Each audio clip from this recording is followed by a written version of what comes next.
Right,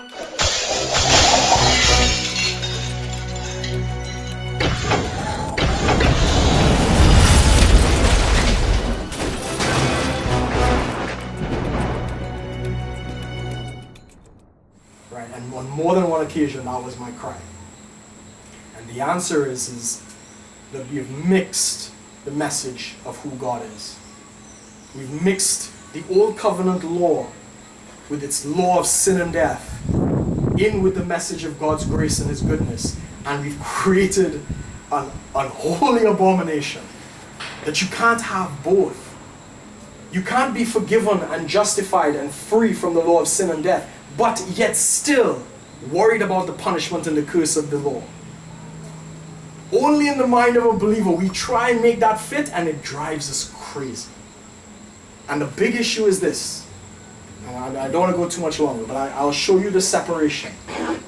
Most believers, when I tell them, what is the beginning of the new covenant? They say, well, the old covenant ended in Malachi, and the new covenant starts in Matthew.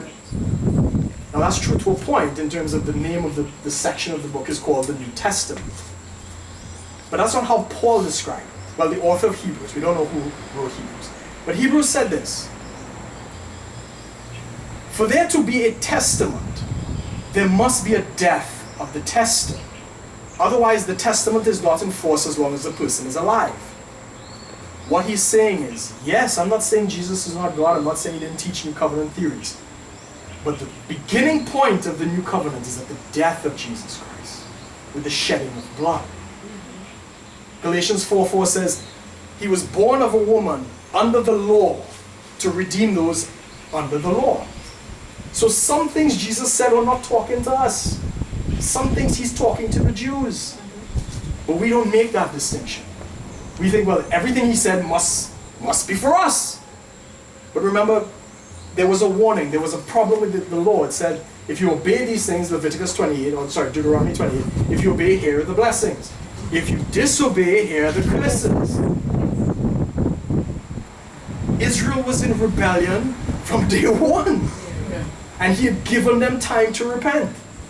And he said, look, I will give this. And he gave them 499 years from the prophecy of Jeremiah going straight up. And he warned them. He said, the curses are coming. The day of vengeance of our God is coming.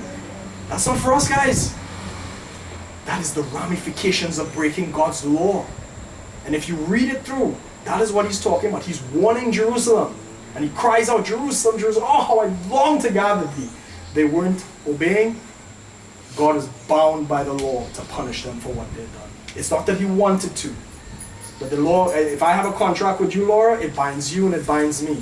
So as much as God loved them, according to the law, he had to punish them. And that is a lot of what Jesus is saying in the New Testament. He's warning them.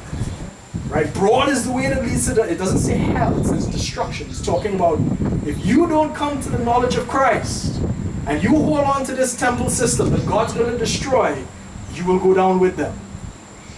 Very quick, you can read it. Deuteronomy 28. He says, if you obey, do this, do that, and so on, these are the blessings. If you do not obey, these are the curses. So that's the formula. Anytime you see Jesus say, if you do something, then God will do something. But if you don't do it, then God is not going to do it. That's law.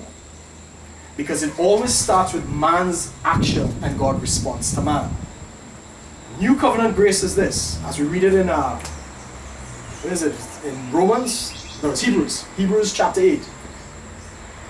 He says, this is the covenant that I will make with the house of Israel and with the house of Judah.